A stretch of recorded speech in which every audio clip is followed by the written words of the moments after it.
오늘도 참석해 주셔서 감사합니다. 아프셨던 분도 또 돌아오셨고. 자, 잠시 기도하겠습니다. 은혜로우신 하나님 감사합니다. 오늘 또 귀한 하루 주시고 하나님을 예배하고 만나는 하나님의 은혜를 허락하신 하나님 감사를 드립니다. 하나님 참으로 또 이 시간 저희들이 모였습니다. 오늘 또 하나님을 예배하고 이제 육신이 자꾸 연약해져서 몸도 아프고 지치고 힘들고 피곤하여 참으로 쉬어야함에도 불구하고 또 이렇듯 하나님을 알고자 또 성경 공부로 또 모여 앉아 있습니다. 하나님 참으로 정말 쉬고 싶지만 참으로 내가 하나님의 은혜를 반드시 받아야 되겠다는 그 믿음 하나로 또 이렇게 어렵고 힘들지만 앉아 있사오니 하나님 여기 모이신 분들 한 분 한 분을 하나님께서 기억하시고 하나님께서 은혜 나눠주시기를 원합니다. 이 시간 성령께서 함께 하셔서 참으로 주의 은혜를 풍성히 누리는 귀한 시간 되기를 원하고 감사드리며 우리 주 예수 그리스도 이름으로 기도드립니다. 아멘. 자, 감사합니다. 지금 뭐 건강이 너무 안 좋고요. 날씨들이 너무 이렇게 돼서 여러분들이 좀 많이 힘들고 또 여기 앉아 계신 분들 연세도 있으시고 많이 힘드실 걸로 제가 생각이 됩니다. 그러나 그럼에도 불구하고 정말 하나님 은혜를 사랑해서 이렇게 앉아 계신 분들 하나님께서 큰 은혜 내려주시기를 제가 기도합니다. 자, 또 시작해 보겠습니다. 지난 주간에 제가 종말론을 지금 시작하고 있는데 지난 주간에는 많이 빠지셨기 때문에 이 종말론보다는 다른 성경 이야기를 제가 해드렸어요. 그런데 의외로 더 좋아하시더라고. 자, 근데 과정에서 잠깐 실수된 게 하나 있었어요.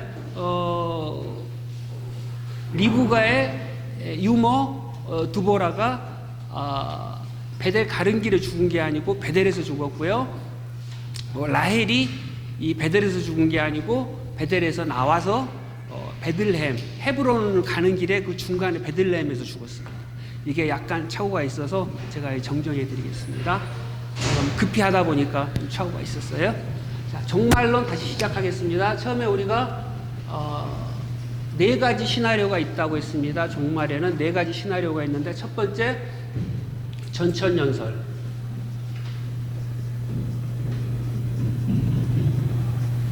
이게 전천연설인데 역사적 전천연설이다. 이거는 특징이 뭐냐면 부활이 두 번 있다. 부활이 두 번 있다. 첫 번째 부활은 이미 죽은 자들이 부활을 하고 예수 그리스도께서 재림하실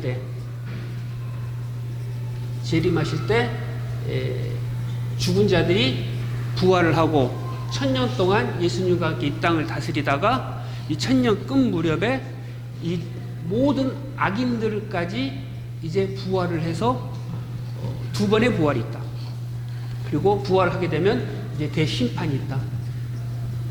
심판이 있고 새하늘과 새 땅이 내려와서 이 세상 끝나고 하나님 나라가 영원한 나라가 시작이 된다. 이게 역사적 전천연설입니다. 이거는 요한계시록 20장을 문자적으로 해석한 견해이고 이 땅에 실질적으로 천년왕국이 세워지고 예수님은 천년왕국이 세워지기 전에 온다 해서 전천연설입니다. 천년왕국. 그리고 두 번째 후천연설이 있었습니다. 후천연설. 앞에 전천연설은 뭐였습니까? 이 세상은 좋아지지 않는다. 이 세상은 희망이 없다. 이 세상은 갈수록 나빠지고 안 좋아질 뿐이고 우리는 영원한 메시아 왕국, 예수님의 재림을 기다려서 생기는 메시아 왕국, 천년왕국을 기다리는 자들이다. 라는 게 전천연자들의 견해였고요. 후천연자들의 견해는 뭐였냐면 아니다. 이 땅은 좋아진다. 좋아질 수밖에 없다. 왜? 교회가 생기기 때문에. 예수 그리스도의 복음으로 인해서 이 땅은 좋아질 수밖에 없다. 그리고 이 좋아진 이후에 끝나고 어느 정도 좋아지다가 아주 극상으로 이 땅에서 유토피아와 같은 정말 온 땅이 교회가 충만하고 온 땅에 믿는 자들이 충만해지는 그러한 시대가 올 것이다. 그때가 천년왕국이다. 그리고 이 천년왕국 끝나면 예수 그리스도께서 오신다. 그리고 예수 그리스도가 오셔서 이제 심판하시고 이 세상은 끝이 난다. 라는 게 이제 후천연설주입니다. 후천연설주. 그러니까 이제 이분들은 어떻게 보았냐면, 가령 어느 도시에 술집이 가득하고 뭐 음란과 방탕과 술 취함과 뭐 이런 곳이 가득한 도시에 어느 날 교회 하나가 호련히 들어오더니 이 교회를 통해서 악인이 그냥 항상 술만 먹고 여자 쥐어 패고 하던 자가 회개하고 새로운 사람으로 태어나고 변화되고 그 가정이 변화가 되고, 그로 말미암아 또 다른 교회가 다른 사람이 영향을 받아 또 생기고 그래서 교회 전체가 점점 술집의 불빛은 꺼져가고 대신 그 자리에 교회가 세워진다. 그래서 그 도시는 전부 교회가 되고 이런 식으로 세상은 좋아질 것이다 라는 게 이제 후천전설주의였습니다. 그러나 이거는 일어나지 않았다. 그래서 이 주의는 지금 거의 이제 거의 없어요. 이거 하시는 분들. 왜냐하면 우리가 살아보니까 그러지 않고 계속 세상은 여전히 악하고 악이 계속 존재하고 교회는 오히려 타락하는 것 같고 이러한 모습도 계속 보이잖아요. 그러니까 이론적으로는 맞는데 아닌 것 같다. 그래서 제가 말씀드렸던 게, 그건 아마도 하나님의 경영이, 하나님의 구원의 방법이 항상 모두를 구원하고 모두에게 평화와 복을 주시는 게 아니고, 사실은 가만히 들여다보니까 몇몇 남은 자들을 통해서 하나님께서는 그 역사를 계속 이루어 가시더라 라는 것을 이야기를 했습니다. 제가 이제 마침 생각나는 얘기가 있는데, 미국에 실질적으로 있었던 얘기예요. 실질적으로 있었던 얘기인데, 미국에 조그만한 도시가 있었어요. 전원도시 남부에 도시가 있는데, 거기는 주로 이제 크리스찬들이 주로 많이 사는 교회, 교회도 몇 군데 있고 좋은 교회들도 있고 크리스찬들이 많이 사는 교회이고 아주 크리스찬적인 좋은 교회가 있었어요. 좋은 도시가 있었어요. 근데 그 도시에 어느 날 술집이 하나 생겨요. 술집이. 나이트클럽이 하나 생겨요. 나이트클럽이. 생기니까 생길 때 어떻게 보통 보면은 뭐 신장 계열하면 유명한 사람들 막 불러와가지고 막 시끌시끌 벅적고 막 하잖아요. 광고하고 이런 식으로 시끌시끌 광고를 해요. 광고를 하고 막 이제 술집이 막 부흥을 하는 거예요. 장사가 잘 되고. 그러다 보니까 문제가 뭐냐면, 많은 사람들이 호기심에 그 술집을 가보고, 특히 젊은이들이 정신을 못 차려요. 그 술집 가가지고 놀고 나이트클럽에서 놀고. 그러다 보니까 문제가, 주일날 이 녀석들이 예배를 빠지기 시작하는 거예요. 저녁 내내 놀고. 그래서 야, 이거 안 되겠다. 특히 그 술집에 가까운 곳에 있는 교회가 그 도시에 가장 큰 교회가 있었는데, 그 교회가 가장 큰 피해를 입어요. 그렇지 않겠어요? 이게 경건하고 예배해야 될 그런 분위기가 그냥 막 술집에서 그냥 뭐 네온 사인 밤에 울려 퍼지고, 저녁에 뭐 예배 드릴 분위기가 나게 해서 저녁에 예배 드리기도 못 가고, 전체적인 분위기가 망가지는 거예요. 전체적인 분위기가. 막 사람들 막 아침에 가보면 이제 술 취해서 오바이트하고 막 이런 오물자국 막 이런 것들이 곳곳에 도시에 있고. 그래서 안 되겠다. 그래서 목사님을 필두로 해서 교인들이 기도를 해요. 기도를 해서, 하나님, 저 악한 것들을 물리쳐 주십시오. 우리 조용하고 예수 잘 믿는 이 도시에 저런 악한 것이 들어온 게 무슨 말입니까? 성령의 불로 저 술집을 태워주십시오. 불태워 주십시오. 하고 이제 막 기도를 해요. 기도하고 막 중보기도 하고 막, 이제 너무 이제 안 되니까 다른 법적으로는 해결할 방법은 없고 열심히 기도를 하는데, 어느 순간 실질적으로 그 교회가 그 술집이 불타버려요. 불타가지고 없어져 버려요. 불타가 어느 날. 그런데 그 술집 주인이 그 교회가 막 자기네들 향해서 그렇게 막 기도하고 그랬던 걸 알아요. 알 거 아니에요. 자기도 소문을 들었을 거 아니에요. 이렇게 교회가 자신들 미워한다. 막 죽으려고 뭐 인상 쓰고 쳐다보고 막 목사님부터 해서 뭐 그 장로님부터 해서 지나가면서 그 술집 주인 보면서 째려보고 막 그랬을 거 아니에요. 야, 사단아 물러가라 그러고 막. 응? 그 술집들도 안단 말이에요. 그래서 그 교회를 상대로 고소를 합니다.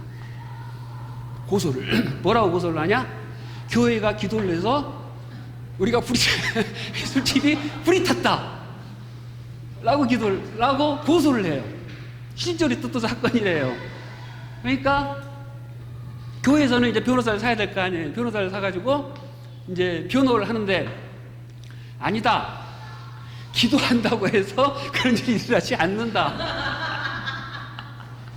그렇게 안 그러면 자기네들이 다 변상을 해줘야 되니까, 아니다, 뭐 기도한다고 해서 막 불나고 이러지 않는다. 그런 일 없다 라고 이제 변호사를 통해서 변호를 해요. 그래서 술집은 아니다, 당신들이 기도했기 때문에 우리 술집이 불탔다 라고 이제 한참 이게 싸웠다는 그런 얘기가. 그러니까 뭐 누가 더 믿음이 좋은지는 몰라요. 이제 어느 분이 이게 불 얘기 나오니까 생각나서 말씀해 드리는 거예요. 뭐 결론은 어떻게 될지 저도 잘 모르겠어요. 근데 그런 얘기가 있었더라고 얘기를 해줍니다. 자, 이제 후천연설이 있었고요. 그게 사실은 이제 우리의 이제 기도의 허점이죠. 기도의 허점. 기도를 해놓고 믿지 않는다는 거.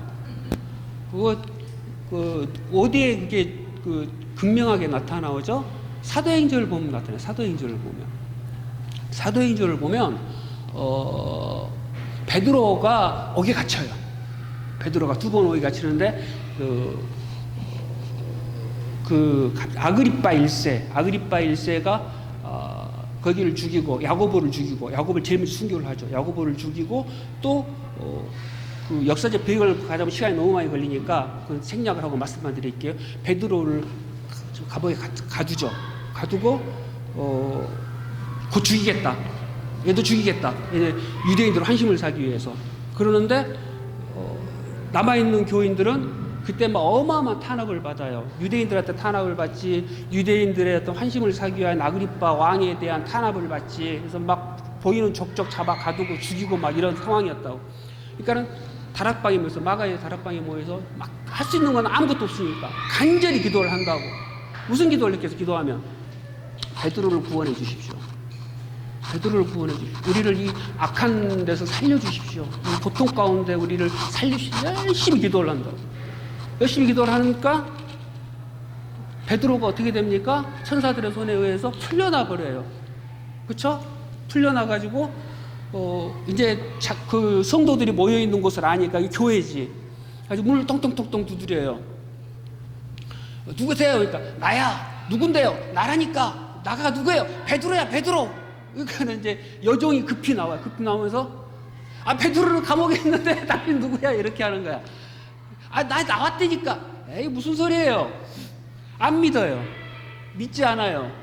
야, 너 말고 그 교회 장로 불러, 책임자 불러와. 근데 아무도 안 믿어요. 그러니까 자기네들이 안에서 기도를 열심히 하고 베드로를 살리시려 해놓고 실질적으로는 베드로가 풀려나오니까 풀려나온 것을 믿지를 않았다는 거예요. 실질적으로 만나기 위해 보기 전까지. 그러니까 그분들이 믿음 없는 분들도 아니고 성령 체험한 분들이고 그렇잖아요. 성령 체험한 분들이고 정말 그 성령 충만한 분들인데 그만큼 그 시대가 악했고 베드로는 죽을 수밖에 없었던, 누가 봐도 어떤 사람이 봐도 죽을 수밖에 없는 그런 상황이었고 실질적으로 자기들이 기도를 했어도 이 기도가 될지 안 될지 그걸 모르는 거예요. 우리들도 그렇잖아요. 기도하면서 우리들이 기도할 제일 문제가 뭐냐면, 기도 많이 하신 분들, 이제 여기 분들도 많이 하시지만 하신 분들 중에서 보면은 형식적으로 막 기도하시는 분들이 있어요. 막 성령의 두루마리를 입혀주시고 권능의 힘으로 막 그냥 성경에 나오는 좋은 말은 다 해요.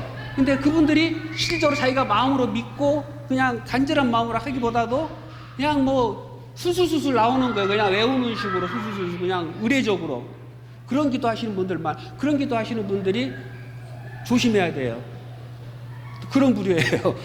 어떻게 진짜로 믿고 내 기도가 하나님께 응답될 거고 반드시 이루어진다. 내 기가 하나님께 기도를 하면 그 기도를 하나님께 반드시 응답해 주시고 나는 그 기도를 하나님께서 내 기도를 들으실 수 있을 만큼 내가 하나님과 교제를 해야겠다.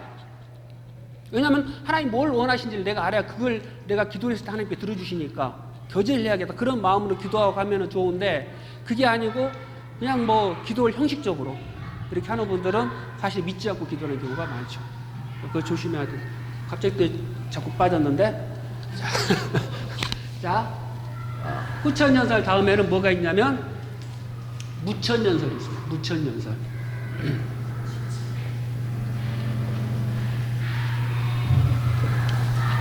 자, 무천연설이니까 없을 무해서 천년이 없다라고 생각하기 쉬운데 뭐 그건 아닙니다. 그건 아니에요. 계시록 20장을 보면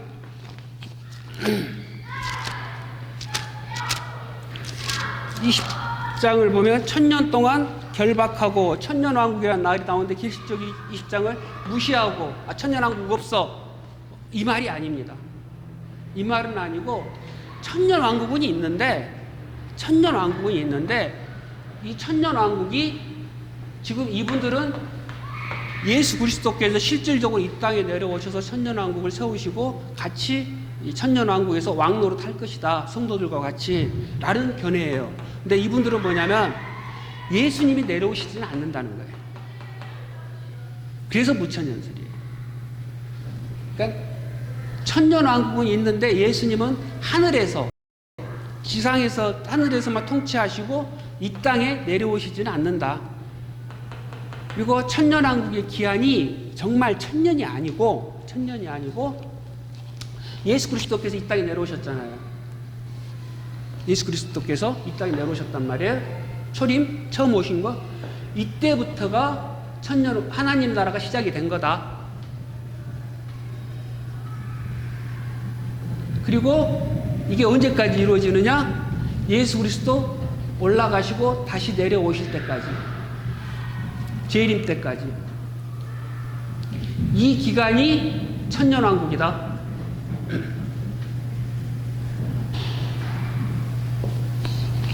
계시록 20장의 천년왕국을 뭘로 해석한 겁니까? 상징적으로 해석한 거예요. 상징적으로. 이분들은 문자적으로 예수님이 천년 동안 이 땅 다스린다고 했으니까 천년 동안 다스리는 게 맞아. 그리고 이분들은 아니야. 그 천년왕국을 이렇게 문자적으로 해석할 일이 아니야. 이거는 영적으로 봐야 돼. 천년왕국은 예수님이 처음 내려오셔서 다시 돌아오실 때까지 모든 기한을 천년왕국이라고 그래. 천년이라는 게 쉽게 말해서 저번에 얘기했죠. 10의 세제곱 숫자의 가장 완전한 수, 숫자의 가장 충만한 수가 10이죠. 10의 세제곱 10 곱하기 10 곱하기 10은 1000. 그래서 하나님의 구원받을 자의 숫자가 채워지기에 합당한 연도, 합당한 기간, 하나님의 구원이 완성될 합당한 촌 기간을 천년이라고 잡는 거야 라고 얘기를 하는 겁니다. 조금 틀리죠. 보니까 전천년, 후천년, 무천년. 근데 세 가지를 섞어도 상관은 없어요. 이거 다 성경적 근거를 가지고 얘기를 하는 거니까 큰 거기는 없어요. 그러니까 무천년주의는 누가 얘기를 했냐면, 그러니까 이거예요. 역사적 전천년주의는 예수님 세례 사도 요한의 제자 이레니우스 이런 분들, 그러니까 초대교회는 다 이걸 믿었어요. 이분들은 어떻게 생각을 했냐면 조금 있으면 로마가 멸망을 하고 로마가 끝나면 이제 예수님께서 다시 내려오셔서 이제 천년 왕국을 펼치실 것이다. 천년 동안 왕국을 펼치시고 그 다음에 이제 새하늘과 새 땅이 올 것이다. 라는 희망을 가지고 살았어요. 소망을 가지고. 물론 이제 그 오리겐 같은 분들은 아니야, 그렇지 않아, 꼭 그렇게 해석해서는 안 돼, 이거 영적으로 봐야 돼라는 주장이 있었지만 그런 주장은 아주 조금만 했어요. 대부분은 다 금방 이게 끝날 줄 알았어요. 근데 AD 313년에 무슨 일이 일어납니까? 콘스탄티노스 황제에 의해서 그리스도교가 봉인이 됩니다. 기독교가. 괜찮아, 이거 믿어도 돼. 여태까지 탄압했던 거 실수야, 잘못됐어, 이거 믿어도 돼 라고 합니다. 그리고 얼마 안 있어서 데오도시스 황제에 의해서 기독교가 로마의 국교가 됩니다. 데오도시스 황제에 의해서 392년인가 그래요. 그럼 이게 무슨 말입니까? 이제 오히려 기독교를 안 믿으면 탄압을 받게 돼버렸어요. 여태까지 기독교를 탄압했던 로마 제국이 기독교를 공인을 하고 이때 기독교를 이제 거꾸로 안 믿으면은 너희들은 뭐 학교도 못 가. 너희들 탄압을 받는 이런 걸로 바뀌어버린 거예요. 그러면은 요한계시록에 나왔던 그리스도를 박해하는 박해자들, 그리스도를 탄압했던 자들, 그러한 자들이 어떻게 된 겁니까? 그러한 나라들이 바벨론이 어떻게 된 거예요? 영적으로는 무너진 거예요. 벌써 끝난 거예요. 기독교를 바라본 입장에서. 이분들의 입장에서는 벌써 이제 끝났으면 이제 예수님이 오실 날만 남았다 했는데 안 와요. 여전히 안 오세요, 예수님이. 그러니까 BC 한 400년 정도, 350년도 후반 누가 나타납니까? 어거스틴 들어보시죠? 기억은 나시죠? 이제 어거스틴하고 누구하고 막 변론을 했었죠? 펠라기우스는 인간의 자유의지를 강요했던 분. 그래서 인간이 스스로 구원할 힘과 의지가 있다. 인간 스스로 구원할 수 있다. 자기 행위에 따라 구원할 수 있다라는 걸 발표했던 분, 펠라기우스. 그분의 반대편에 서서 아니다. 인간은 전적으로 타락했다. 무능했다라고 했던 분이 어거스틴이 정말 많은 일을 했어요. 이 어거스틴이 중심으로 해서 이 무천년설을 발표를 해요. 아니야. 그게 아니고 이 무천년설은 천년왕국은 그런 식으로 바로 오는 게 아니고 영적으로 봐야 돼. 영적으로 봐야 되는 거고, 하나님께서는, 예수 그리스도께서는 하늘에서 지금 올라가셔서 지금 이 순간에도 우리를 통치하고 계시고 우리는 그 통치를 받고 있어 라고 이제 주장을 하는 게 무천년.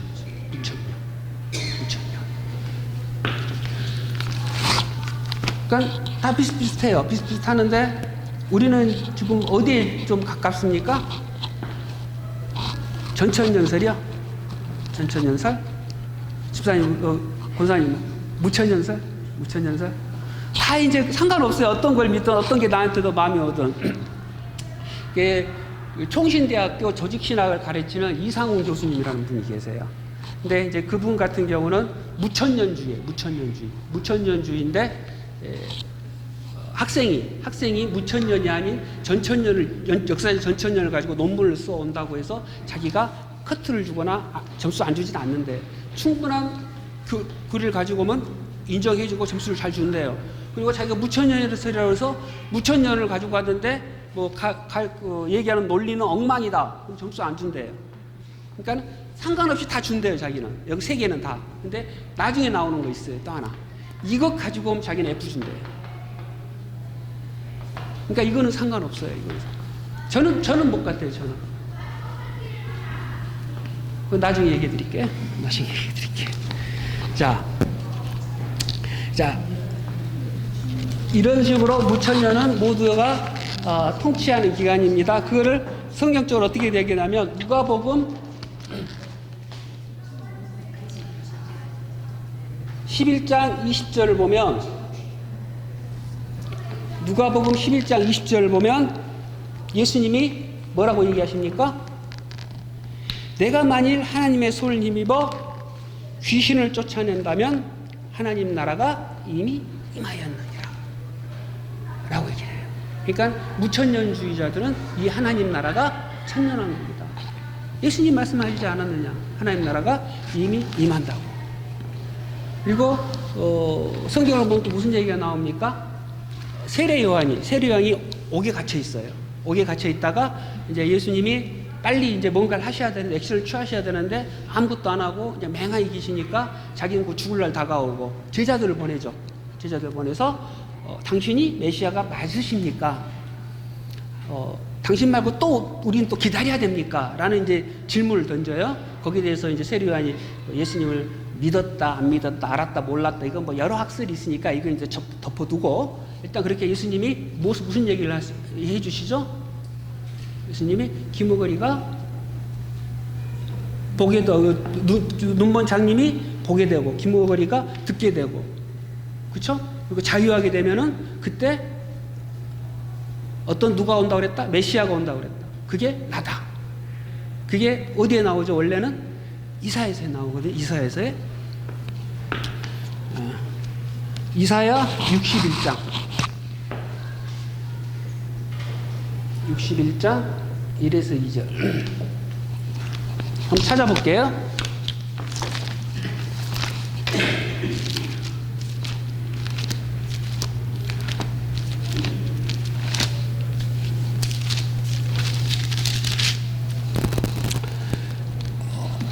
주 여호와의 신이 내게 임하셨으니 이는 여호와께서 내게 기름 부으사 가난한 자에게 아름다운 소식을 전하게 하려 하심이라. 나를 보내사 마음이 상한 자를 고치며 포로된 자에게 자유를, 갇힌 자에게 노임을 전파하며. 이제 예수님 메시아가 오시면 이러한 일이 벌어진다는 걸 이사야가 예언을 했는데 자기가 와서 이게 시현이 됐다. 그리고 실제로 이 말을 예수님께서 사실은 언제 해주시냐면 이때보다 그 전에 해주셔요. 그 전에. 그때 언제 해주시냐면 갈릴리에서. 그러니까 예수님께서 세례를 받으시고 광야에 가셔서 사단에게 시험을 받으시잖아요. 그렇죠? 그리고 돌아와가지고 갈릴리에서 사역을 시작하신다고. 시작하시면서 처음에 이걸 하세요. 처음에. 다들 몰랐죠? 신경 안 쓰고 보셨죠? 자, 누가복음 4장 18절 19절. 누가복음 4장 18절 19절.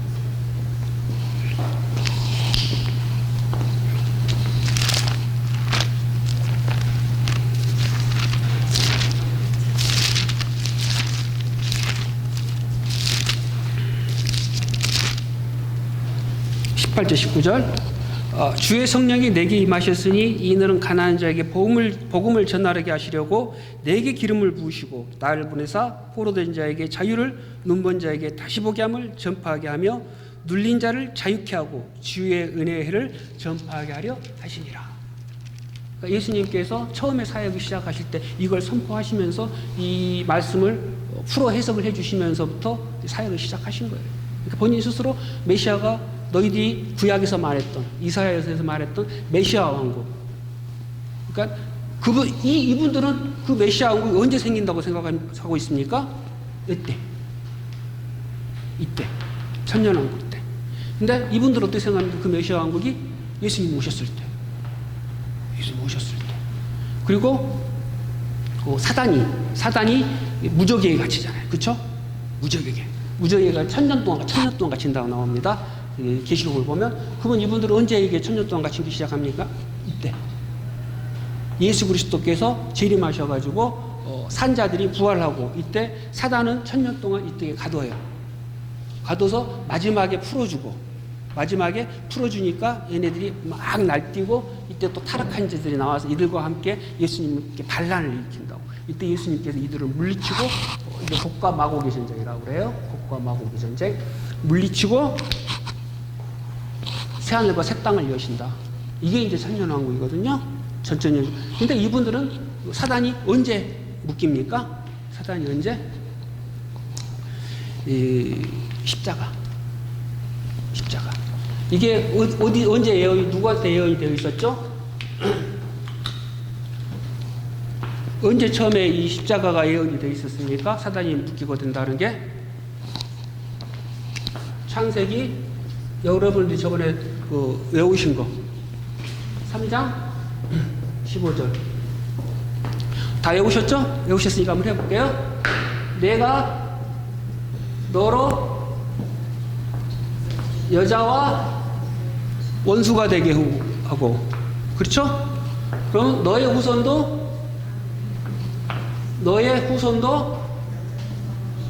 여자의 후손과 원수가 되게 하고, 그렇죠? 여자의 후손은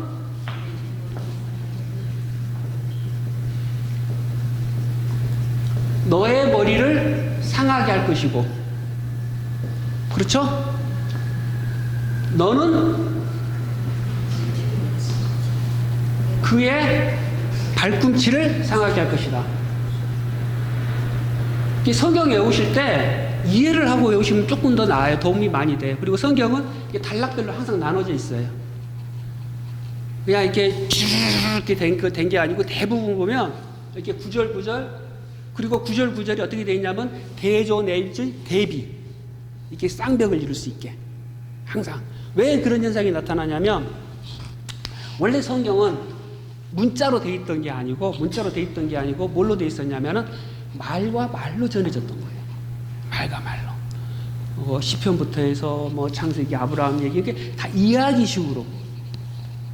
이거를 모세가 창세기부터 해서 모세오경이라고 5가지를 이제 그 글로 이렇게 준비를 한 건데, 그 전까지는 뭐였냐면 다 이렇게 말로.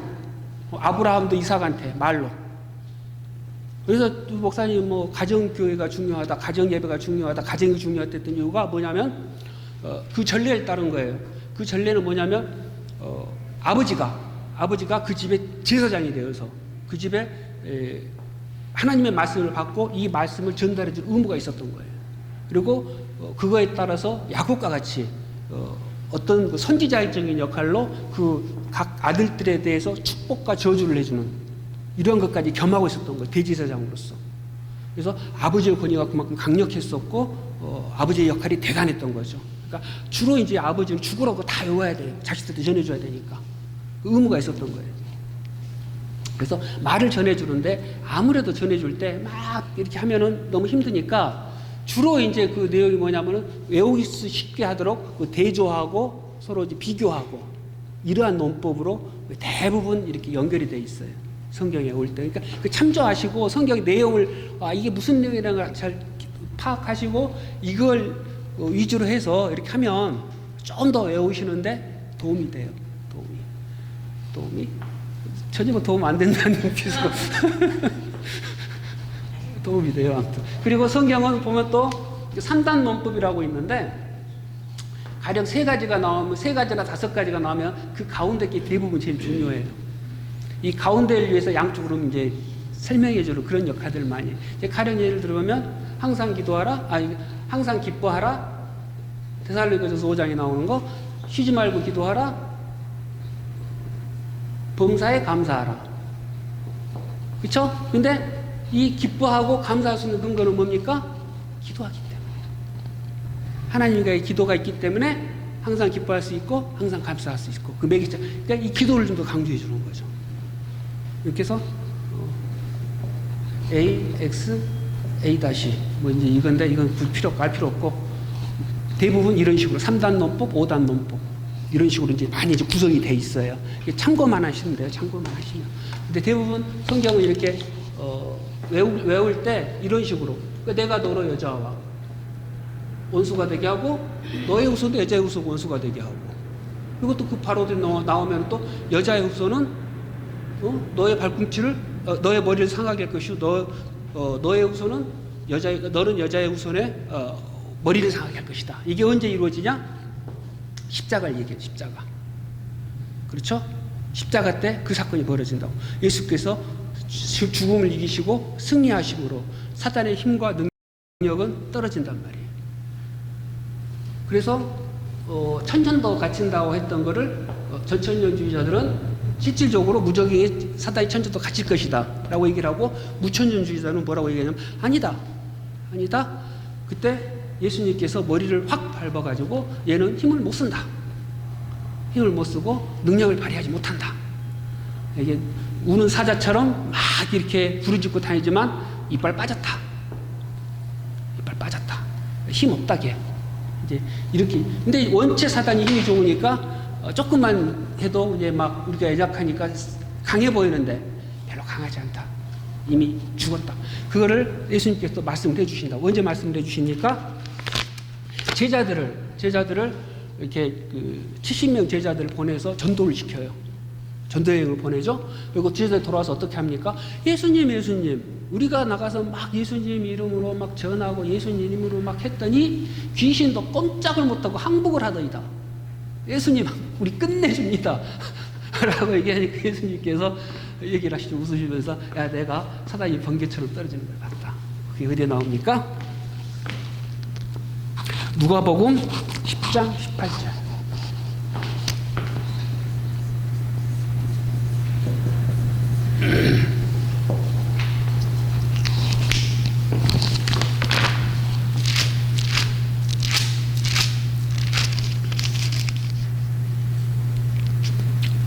예수께서 이르시되 사단이 하늘로서 번개같이 떨어지는 것을 내가 보았노라. 사단이 떨어지는 걸 봤다. 사단의 힘과 권세와 능력이 이미 떨어졌대. 내가 나타나서 나의 이름으로 귀신을 물리치고 하나님 나라가 이제 이 땅에 임하였다. 그렇기 때문에 사단은 힘을 쓰지 못한다. 그러니까 무천년주의자들의 얘기와 근거와 논리는 뭐냐면, 하나님 나라는 이미 왔다. 이미 왔는데 아직 완성된 게 아니다. 라는 거예요. 그러니까 이 땅에 하나님 나라는 이미 왔는데 완성되지 않았기 때문에 불완전하기 때문에 이러한 일들이 벌어지고 죄가 아직도 있고 악이 있고 득세하는 것 같지만 언제든 이거는 완성이 될 것이다. 없어질 것이다. 라고 해석을 합니다. 그러니까 이미와 아직 사이에 우리는 존재하고 있는 것이다. 이미와 아직 사이. 조금 이해가 조금 되시나요? 우리는 이 무천년주의자들은 이미와 아직 사이에 존재하고 있고, 예수님께서는 다스리는데 하늘 천상에서 죽은 자들은 위에 하늘에서 예수님과 같이 권세를 가지고 면류관을 쓰고 다스립니다. 같이. 그리고 예수님 죄 좀 혼내줘요. 그러면서 예수님한테 고소를 하고, 예수님께 들으시고, 아니야, 때가 아직 멀었어, 좀 이따가 해야 돼 쟤는 하면서 이렇게 하시고, 중요한 거는 믿는 자들을 구원으로 계속 이끌도록 관리하시고, 믿는 자들의 가슴 속에, 마음 속에 성령을 통해서 역사하시고, 뭘로 다십니까? 말씀과 성령으로. 그걸 이제 골로새서는 뭘 어떻게 얘기하는가? 골로새서 1장 보면, 골로새서 1장 13, 14절. 골로새서 1장 13, 14절을 보면, 신자들은 어떠한 자들이라고 사도 바울은 얘기를 합니까? 우리를 흑암의 권세에서 건져내사 그의 사랑의 아들의 나라로 옮기셨으니. 그러니까 신자들은 이 세상의 권세를 따라서, 세상의 권세에 따라서 사단의 권세에 눌려서 사단에게 지면서 사는 자들이 아니라 하나님 나라로 이미 옮겨진 자들이라는 거예요. 하나님 나라로. 그러니까 이 세상에서 불신자들과 같이 사단 아래 살지만 사실은 그 안에서 또 하나님 나라를 이루면서 살아가는 자들은 하나님 나라를 이루면서.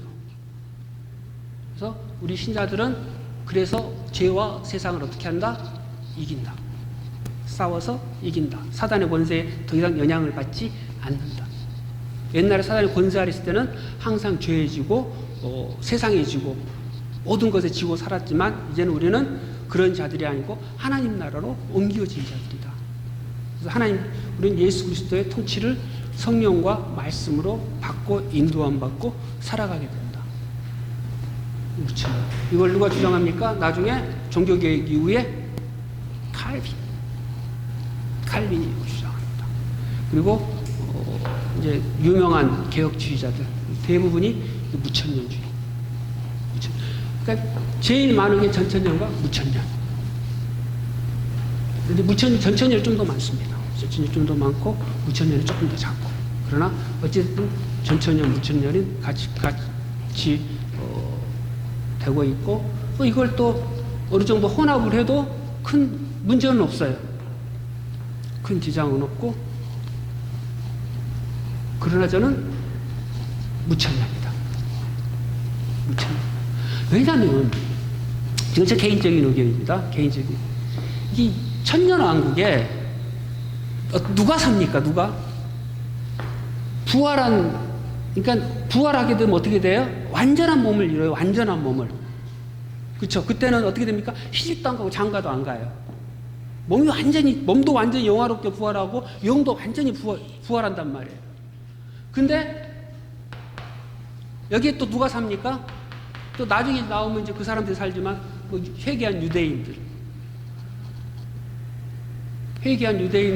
그리고 이 땅에 환난을 이기고 살아가는 불신자들에서 아직 살아있는 신자들 같이 살아요. 같이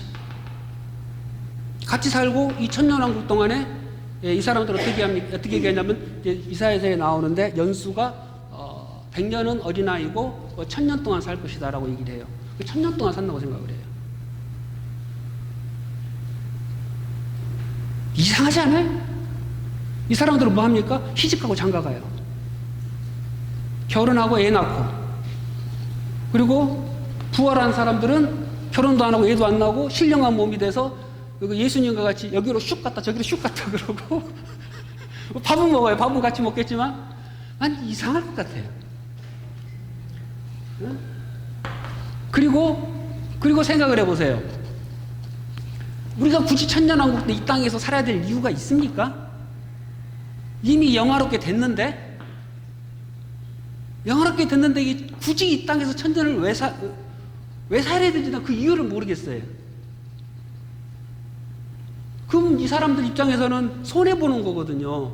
그냥 영원한 천국에서 영원한 우리 주님과 함께 몸도 영혼도 완전히 부활해서 기쁘고 즐겁고 항상 그냥 막 찬양하고 마음에 그냥 기쁨만 있고 충만하고 얼만큼 좋은 건지 상상할 수 없을 만큼 좋은 그런 세상인데 그걸 다 던져놓고 내려와서 이 악이 있고 여전히 악이 있잖아요. 또 나중에 또 이들 또 다시 또 타락해가지고 예수님을 반대하니까 육체에 가진 애들하고 왜 미등한 애들하고 왜 같이 또 살아야 되냐?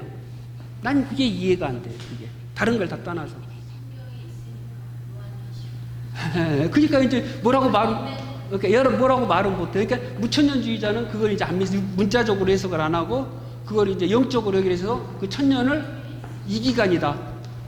초림에서 예수님 내려오셔서 마지막 오실 때까지 그 기간이다라고 보는 거죠. 여기 전천년설주의자는 집사님 얘기대로 성경에 나와 있지 않느냐. 나와 있는데 왜 못 믿느냐. 못 믿는 이유가 뭐냐. 당신이 믿음이 없어서 그래. 당신이 믿음이 없어서 못 믿는 거야. 성경은 믿으면 돼. 써져 있으면 그걸 믿으면 돼. 왜 안 믿어? 이 믿음이 없는 자들아. 라고 이제 얘기를. 그러면 그 말에 그냥 이 사람들은 휙 무섭다고 이제 믿음 거기 들어가면 무서워지잖아요. 그러니까 이 사람들은 아니야. 이 천년은 그 기한이고 이상하잖아. 난 그게 참 제일 이상한 것 같아요. 그리고 굳이 이게 왜 이런 것들이 더 이렇게 막 거기가 됐냐면 나중에 이제 나오는 세대주의적 전천년주의. 이제 여기가 이제 제일 문제인데 주로 이제 이분들이 하는 게 맞물린 게 뭐냐면 현세주의. 이 세상에서 잘 먹고 잘 살자. 이 땅에서 우리가 왕노릇하자. 이 땅에서 우리 실컷 권세를 누려보자. 이게 가득 차니까 이 천년왕국이 이 땅에서 이루어진 천년왕국이 이 사람들의 꿈이고 희망이 된 거예요. 근데 난 이걸 왜 그런지 모르겠어요. 난 여기가 훨씬 더 좋고 새하늘과 새 땅이 이 천년 동안 굳이 또 있을 거 없이 바로 재림에서 새하늘과 새 땅이 열리면 더 좋은 거 봤는데 이거 이제 개인적인 생각이니까 이건 제 개인적인 생각이고 무천년주의 생각하시는 분들이 좀 많이 공감하시는 부분들이. 그러나 괜찮다. 연결돼도. 질문 있으십니까? 질문. 이제 여기까지는 다 괜찮아요. 이제 다음에 나올 게 이제 조금 문제가 되고 다음에 나올 게 해서 이단이 막 어마어마하게 막 쏟아집니다. 이단이. 자, 질문 없으시면 기도하고 마치겠습니다. 좋으신 아버지 감사합니다. 오늘 또 귀한 말씀을 저희들이 나눴습니다. 참으로 주님의 오실 날이 어찌 될는지 참으로 연약한 저희들은 알 수가 없고 그래서 하나님의 말씀이 가르쳐주는 그 부분만 저희들이 깨달아 알기를 원합니다. 그리고 그것을 통하여서 참으로 하나님께서 이 땅에 저희들이 이 시간, 이 현재 어떻게 살아야 되는지 그리고 무엇을 저희들이 바라보고 나가야 되는지를 저희들이 다시 한번 생각하고 그 길을 나아가고자 합니다. 하나님 잘못된 가르침, 헛된 것들에 빠지지 않게 하시고 이런 것들에 정신소등으로 말미암아 참으로 정말 내가 가야 할 것들을 내가 해야 할 것들을 놓치는 그러한 잘못 범하지 않도록 하나님께서 은혜를 베풀어 주시고 믿음과 진리로 항상 충만케 하여 주시옵소서. 이번 한 주간 세상 살아가는 동안 참으로 이 세상을 이기고 죄를 이기는 귀한 삶 살아내게 하시고, 무엇보다도 참으로 건강이 여러 가지로 불편합니다. 하나님 회복의 은총을 베풀어 주셔서 참으로 주의 은혜 아래 참으로 영육간의 강건함으로 항상 기뻐하고 쉬지 않고 기도하고 범사에 감사하는 참 우리 모든 중앙교회 모든 성도들 될 수 있도록 은총을 베풀어 주시옵소서. 감사드리옵고 우리 주 예수 그리스도 이름으로 기도드립니다. 아멘. 자, 주기도로 마치겠습니다. 하늘에 계신 우리 아버지여, 이름이 거룩히 여김을 받으시오며 나라의 마옵시며 뜻이 하늘에서 이룬 것 같이 땅에서도 이루어지이다. 오늘날 우리에게 일용할 양식을 주옵시고 우리가 우리에게 죄 지은 자를 사하여 준 것 같이 우리의 죄를 사하여 주옵시고 우리를 시험에 들게 하지 마옵시며 다만 악에서 구하옵소서. 대개 나라와 권세와 영광이 아버지께 영원히 있사옵나이다. 아멘. 자, 감사합니다. 감사합니다.